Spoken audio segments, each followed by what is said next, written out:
Hi, we've not had a metal video for a while, I'm sorry.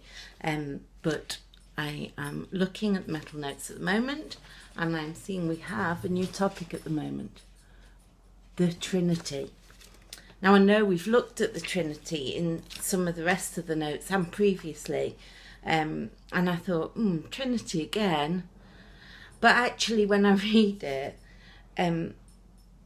we're looking about God being the beginning and the end.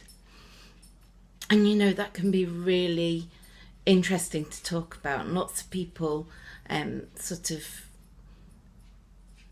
talk about us believing that God made the world as being an issue for them because they're scientists and things like that. Kirsten recently told me that the first person to posit the Big Bang Theory, so to say, perhaps we all started from a big explosion, was actually Christian. I think he was a friar. And the scientists at the time told him he was wrong. It was far too Christian. It was far too religious a theory. It couldn't really be right. And yet people these days think if you believe in the Big Bang, perhaps you're not Christian. So this is the start of the Trinity section that's about God being the beginning and the end. And this week's readings, although they're not all from Genesis, they all talk about the beginning of the world. The readings from the weekend section, if you read them, were from Job. One of the Mettle groups said, "Oh, Job, yes, I know that one." And it said Job, which is a bit confusing to most of us. But they're from Job, and they're a record of God speaking to Job.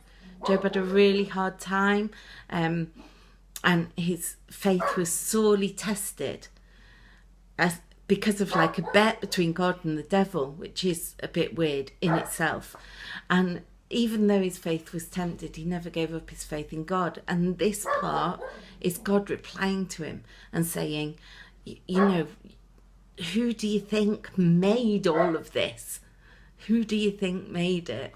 Which for me is the greatest argument ever for God. Excuse the puppy barking in the background. How would this all happen by accident? We're too amazing. I'm too amazing. You're too amazing. So I hope you're going to read these. I don't always get around to reading the books. I'm human, you know. But actually, having looked at these, I'm going to hold on to this week, and I'm going to read it and stay close to the Word of God to help me through the week. I hope you can do that too, and hope to see you soon. Bye.